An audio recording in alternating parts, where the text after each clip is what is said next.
My name is Maine, and for 30 years I lived what I thought was a perfect life. My husband, Tom, and I had built a beautiful home just outside the city limits, where we enjoyed the serenity of nature without being too far from modern conveniences. Our pride and joy was our son, Michael. From an early age, it was clear he had inherited his father's sharp mind and my determination. We watched with delight as he excelled in his studies, eventually earning his bachelor's degree and moving on to pursue a master's. His passion for science was evident, and we were certain he was destined for greatness. As Michael grew into a young man, he began dating a lovely girl named Emily. I remember the day he first brought her home. Her warm smile and kind eyes immediately won me over. Over time, Emily became like a daughter to me. We'd spend hours in the kitchen sharing recipes and laughing over Michael's childhood antics. I'd watch her and Michael together, their love evident in every glance and gentle touch, and I dreamed of the day they'd make their union official. One evening, Michael came home looking unusually worried. His brow was furrowed, and he seemed distracted during dinner. As I cleared the plates, I couldn't help but ask, "Is everything all right, sweetheart? You seem troubled." Michael hesitated for a moment before responding. "Actually, Mom, I wanted to talk to you and Dad about something. I've been offered an internship in the neighboring state. It's a great opportunity, but it means I'd have to leave for a few months." I froze, the plate in my hand forgotten. "An internship? But what about your studies? And Emily? Is this even possible in the middle of your program?" Before Michael could respond, Tom interjected, "Now, Maine, let's not jump to conclusions. This could be a wonderful opportunity for Michael. Remember, it's his life, and he needs to make his own decisions." I looked at Tom, then back at Michael. Something didn't feel right, but I couldn't put my finger on what it was. "Of course," I said finally, trying to keep the doubt out of my voice. "If this is what you want, Michael, we support you." Months passed, and the house felt emptier without Michael's presence. I tried to keep myself busy, tending to our garden and volunteering at the local community center, but I couldn't shake the feeling that something had changed. The occasional texts and brief phone calls from Michael did little to ease my concern. When Michael finally returned, I expected things to go back to normal, but life had other plans. "Mom, Dad," he announced one evening, his voice oddly detached, "I've decided to move out. I found an apartment in the city." I exchanged a glance with Tom, surprise evident on both our faces. "That's quite sudden, isn't it?" I ventured carefully. Michael shrugged. "I think it's time I had my own space, to grow and be independent." Tom, ever the supportive father, nodded. "If that's what you want, son, we support you. Right, Maine?" I forced a smile. "Of course. We're just a bit surprised, that's all." "What about Emily? Will she be moving in with you?" A flicker of something, was it discomfort, crossed Michael's face. "No, it'll just be me for now. Emily and I, we're taking things slow." The weeks that followed were difficult. Michael's visits became increasingly rare, replaced by text messages that always seemed to end with requests for money. Each time I'd transfer the funds, hoping that this would be the last time, that soon he'd find his footing. "Don't you think we should talk to him about the money?" I asked Tom one night. "It's becoming a habit." Tom sighed. "He's trying to establish himself, Maine. It's not easy starting out on your own. Give him time." I nodded, unconvinced but unwilling to push the issue. Then one afternoon, my phone rang. It was Michael. "Mom," he said, his voice oddly cheerful, "I'm coming over for dinner tonight, and I have some important news to share." My heart leaped. Could it be? where he and Emily finally engaged.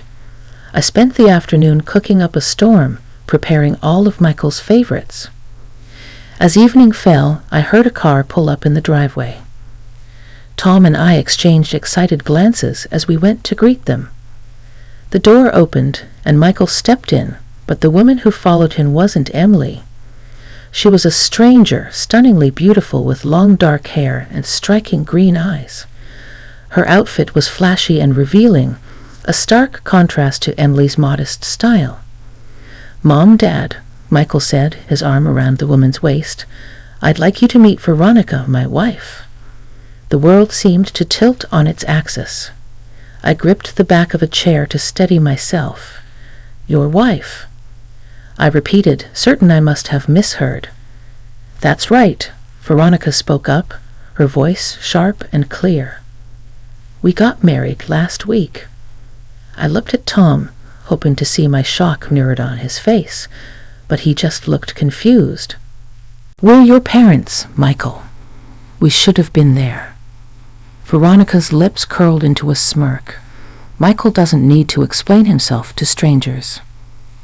Her words hit me like a physical blow. Strangers? We were his parents. Michael cleared his throat awkwardly. "Let's sit down and eat, shall we? I'll explain everything." As we sat around the dinner table, an uncomfortable silence settled over us. I mechanically served the food, my mind still reeling from the shock of Michael's announcement. Tom, bless him, tried to break the ice. "So, Michael," he began, his voice carefully neutral, "tell us about the wedding. It must have been quite an event." Michael's face lit up, and for a moment I saw a glimpse of my old son. "It was amazing, Dad. We had it at the Belmont Hotel downtown. You should have seen it. Chandeliers, live band, gourmet food." Veronica looked absolutely stunning in her dress. I couldn't help myself. "And you didn't think to invite us to this amazing wedding?"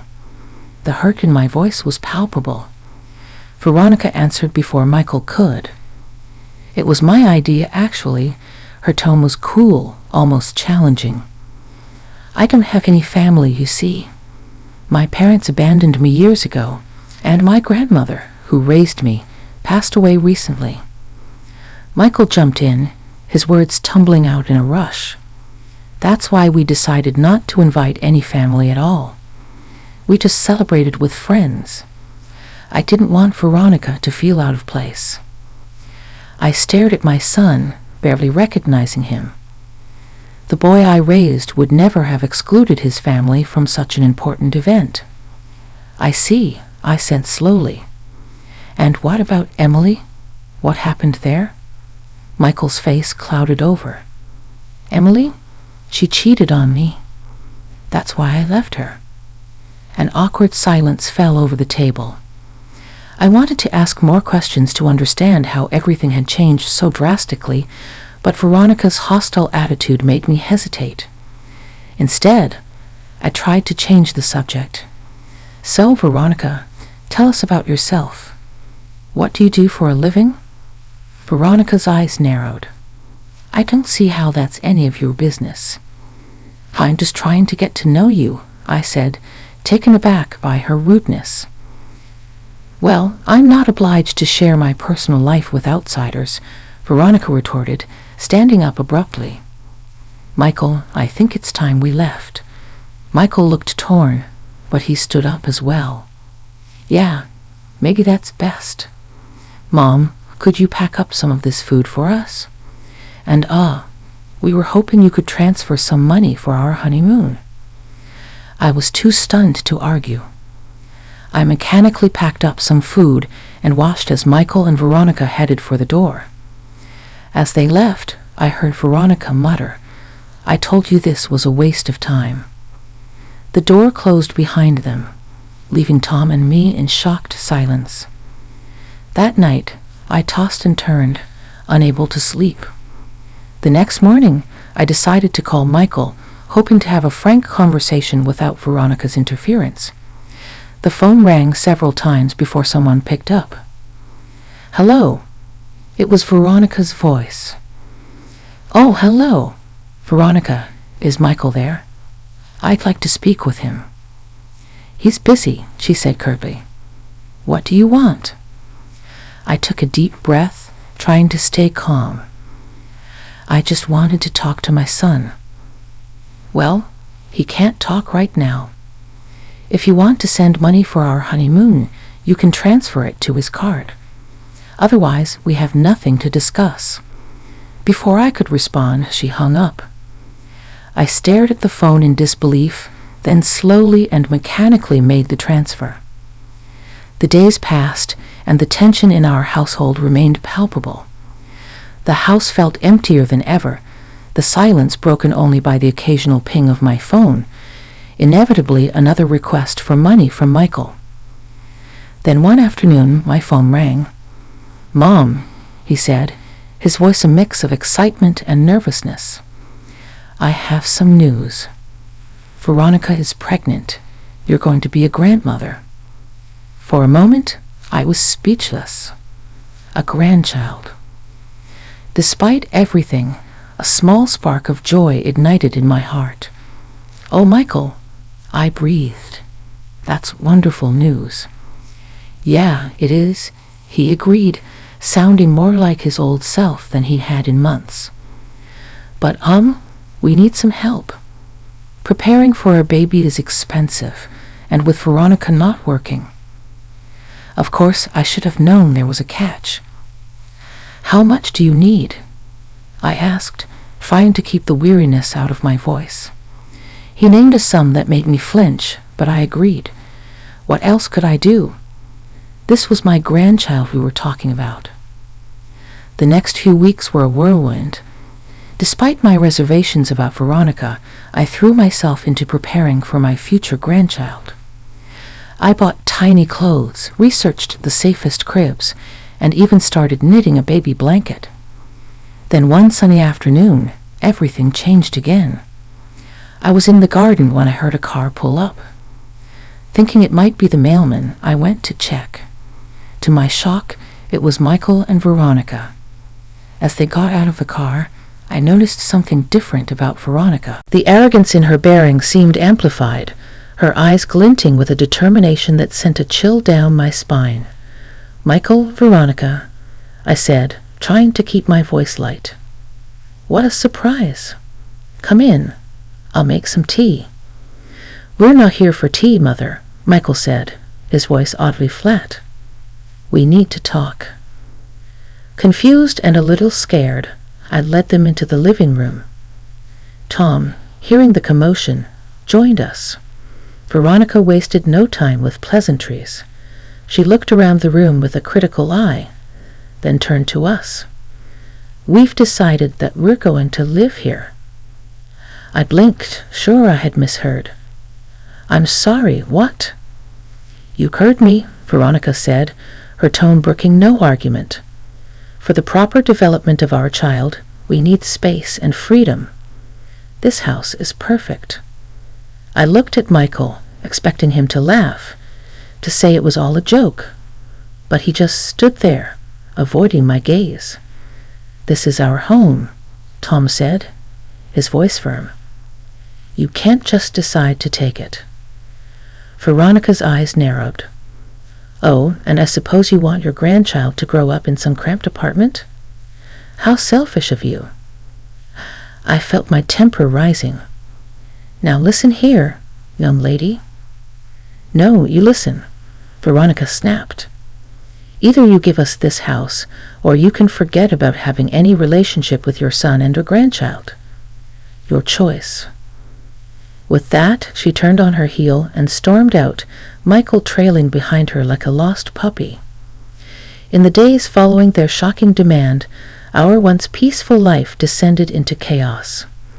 My phone buzzed constantly with messages from Michael, each one more aggressive than the last. "You need to move out by the end of the month," one read. "Stop being selfish and think about your grandchild," said another. One afternoon, about 2 weeks after their visit, there was a pounding at our door. I opened it to find Michael standing there, his face contorted with rage. "Why haven't you started packing?" he demanded, pushing past me into the house. "Michael," I said, trying to keep my voice calm. "This is our home. We're not leaving." His eyes flashed dangerously. "You don't understand. Veronica is threatening to leave me if we don't get this house. She says she won't raise our child in some crappy apartment." I felt a surge of anger. "And you're okay with kicking your parents out of their home, the home where you grew up? You don't get it," he shouted. "Veronica is worth more than a stupid house. She's worth more than you." His words hit me like a physical blow. I staggered back, tears springing to my eyes. Tom, hearing the commotion, came rushing in. "What's going on here?" Michael turned on him. "Tell her, Dad. Tell her to stop being so selfish." Tom's face hardened. "I think you need to leave, Michael." For a moment, I thought Michael might hit him, but then, with a final flare of disgust, he stormed out, slamming the door behind him. The next few weeks were a nightmare. Michael's messages became increasingly erratic and abusive. We stopped answering his calls, unable to bear hearing the stranger our son had become. Then one morning, we woke to find our house defaced. Crude insults were spray-painted across our front door and windows. "Greedy old fools," one read. "Selfish parents," said another. Tom and I stood in shocked silence, staring at the damage. "It must have been kids," Tom said finally, but we both knew the truth. That evening, as we sat in our living room, emotionally exhausted, Tom turned to me with a determined look in his eyes. "I'm thinking of hiring a private investigator, someone who can dig into Veronica's background, find out who she really is and what she wants." A part of me recoiled at the idea of spying on our son, but another part, the one that was tired of being hurt and confused, agreed. As we waited for the private investigator to gather information, life took another unexpected turn. One afternoon, while shopping for groceries, I heard a familiar voice call my name. "Nain, is that you?" I turned to see Emily, Michael's ex-fiancée, standing a few feet away. My heart skipped a beat when I saw her rounded belly. She was clearly pregnant. "Emily." I gasped, memories of Michael's accusation flooding back. "How are you?" She smiled, but it didn't reach her eyes. "I'm managing. It's not easy being pregnant and alone." We stood in awkward silence for a moment, both unsure how to navigate this unexpected reunion. Finally, I gathered my courage. "Emily, I heard about what happened between you and Michael. He said you cheated on him. That's why he left." Emily's face crumpled, tears welling in her eyes. "Oh, Nain, that's not what happened at all. Michael left me for Veronica. When I found out I was pregnant and called him, he said he was already married to someone else. He refused to have anything to do with the baby. I felt as if the ground had dropped out from under me. Emily, please let me help you. You shouldn't have to go through this alone." She hesitated. "I don't want to be a burden." "Nonsense," I said firmly. "You're carrying my grandchild. Let me be there for you both." After some gentle persuasion, Emily agreed. That evening, a bell rang in our house. It was the private investigator we had hired to look into Michael and Veronica's situation. His voice was urgent as he requested an immediate meeting. Within the hour, we found ourselves sitting across from Detective Harris in a small, nondescript office. The grim expression on his face told us that whatever he had discovered wasn't good. "Mr. and Mrs. Thompson," he began, his voice grave, "I've uncovered some disturbing information about your son and his wife." He proceeded to lay out the facts, each one feeling like a blow to my heart.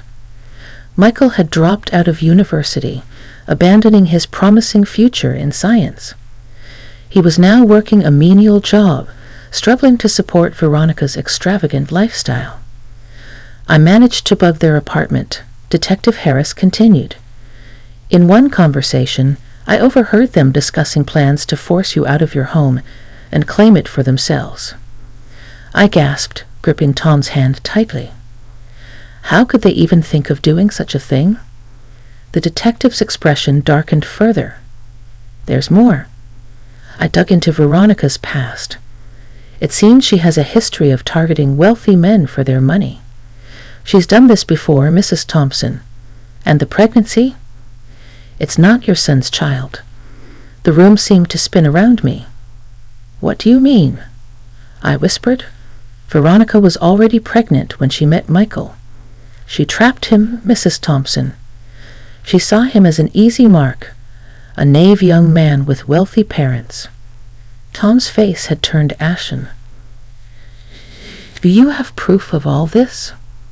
Detective Harris nodded, sliding a file across the desk.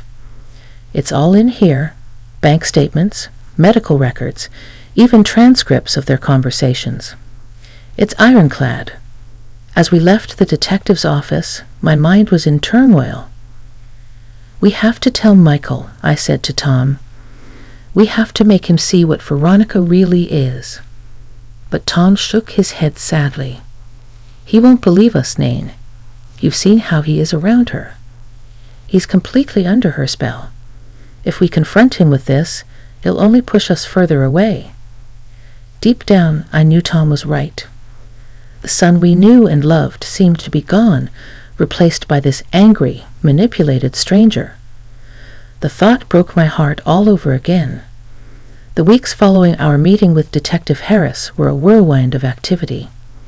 I threw myself into helping Emily prepare for the baby's arrival, finding solace in the simple act of caring for someone who truly needed me. We spent our days shopping for baby clothes, assembling furniture, and discussing birth plans. One morning, as Tom and I were having our morning coffee, we heard a commotion outside. What we saw made my blood run cold. There, spray-painted across our front wall in angry red letters, were the words, "Selfish old bastards." That's it, Tom said, his voice tight with anger. I'm calling the police. But before he could reach for the phone, our neighbor from across the street, Mr. Jenkins, came rushing over. I saw what happened, he said breathlessly. I've got it all on my security camera. We huddled around Mr. Jenkins' phone, watching the grainy footage. My heart sank as I recognized the figure in the video. It was Michael. His face was contorted with rage as he defaced our home. I can't believe it, I whispered, tears tinting my eyes. Our own son. Tom put his arm around me, his face grim. We need to make a decision, Maine. We can't live like this anymore. And so we made the hardest choice of our lives. We decided to cut ties with Michael completely. We didn't confront him about the graffiti. Instead, we quietly put our house on the market, found a buyer, and began packing up our lives. Just as we were finalizing the sale, Emily went into labor. I was by her side throughout the grueling 18-hour ordeal, holding her hand and offering words of encouragement. When her beautiful baby boy finally arrived, I felt a surge of love I hadn't experienced since Michael was born. A week after the birth, Emily approached me with a serious look on her face. Maine, she said, I want to do a DNA test. I know Michael is the father, but I want it officially confirmed. I agreed, and within days we had the results. There was no doubt the baby was indeed Michael's son. Tom and I moved into our new home, conveniently located just a few blocks from Emily's apartment. We threw ourselves into grandparent duties with gusto, babysitting, buying gifts, and showering our grandson with all the love we had. Then one afternoon, my phone rang. It was an unknown number, but something made me answer it. Mom? It was Michael's voice, angry and confused. What the hell is going on? I went to the house, and there were strangers there. They threatened to call the cops on me. I took a deep breath, steeling myself. Why were you there, Michael? To spray paint more insults on the walls? There was a long pause. When Michael spoke again, his voice was small, almost childlike. I didn't mean... He stuttered. Then his voice hardened again. This is all your fault. Veronica is threatening to leave me because of you. I'll never see my son. I couldn't help it. I laughed. A sad, bitter laugh. Oh, Michael, that child isn't your son. Veronica was already pregnant when she met you. We have proof of everything. Her past, her lies, all of it. You're lying, he shouted. No, Michael. For once, I'm telling you the unvarnished truth. Check your email. I've sent you all the evidence our private investigator uncovered. There was silence on the other end of the line as Michael presumably checked his phone. Your real son, I continued, my voice softening, the one you abandoned, was born last week. He's beautiful, Michael, and he deserves better than a father who would throw him away for a lie. With that, I hung up the phone, my heart heavy, but my resolve strong.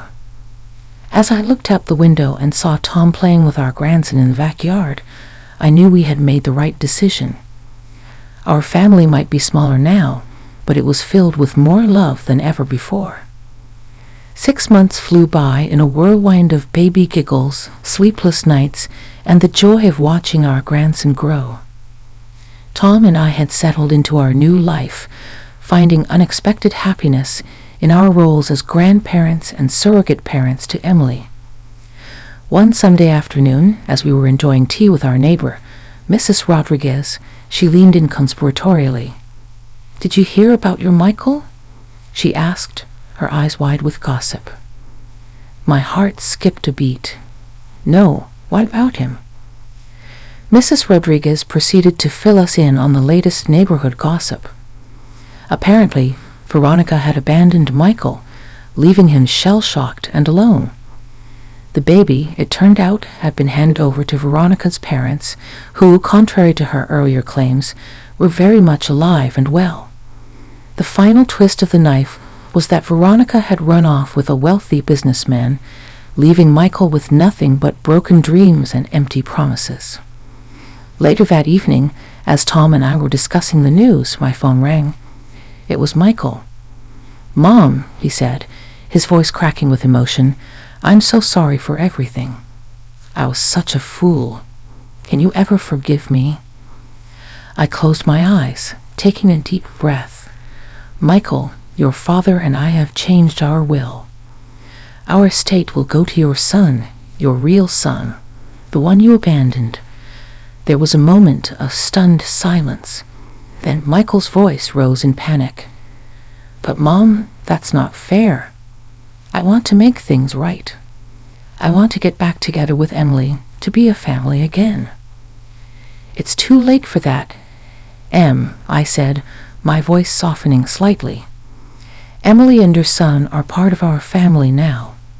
But you made your choices. You have to live with the consequences." "But Mom," he started to shout, but I had heard enough. I ended the call, my hand shaking slightly as I set down the phone. The next few weeks were a blur of activity. Emily and the baby moved into the guest house on our property, allowing us to be even more involved in our grandson's life. As I looked out at our little family, Tom playing peekaboo with our grandson, Emily laughing at their antics, I felt a sense of peace settle over me. Our path hadn't been easy, and the wounds from Michael's betrayal were still fresh. But we had found something beautiful in the aftermath of that pain, a new family bound not by blood, but by love and choice.